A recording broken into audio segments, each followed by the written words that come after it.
Flood barriers were back in use in Shrewsbury this morning, but it might not be flooding on the scale seen in previous years.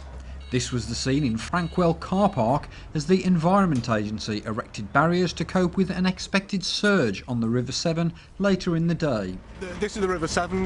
What it's doing at the moment is responding to rainfall that fell on Monday night in Wales.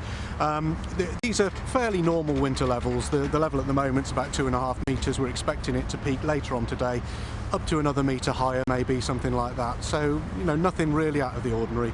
But as you can see, as a precaution, what we're doing is we're putting up our lowest level of defences here at Frankwell in Shrewsbury, and that will protect both the car park and potentially some low-lying properties. Despite days of heavy rain in Shropshire, this latest flood isn't a result of recent wet weather in the county, and that could mean good news further downstream. It's a slightly unusual flood, this, in that all this water is Welsh water.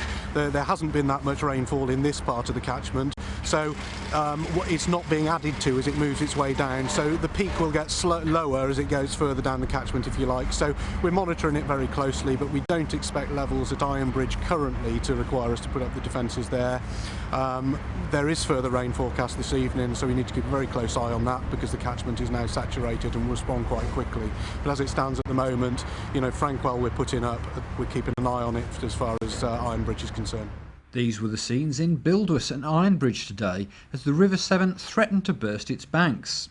But with the Environment Agency not planning to erect barriers in this part of the county, the first flooding of 2012 looks set to be restricted to Shrewsbury.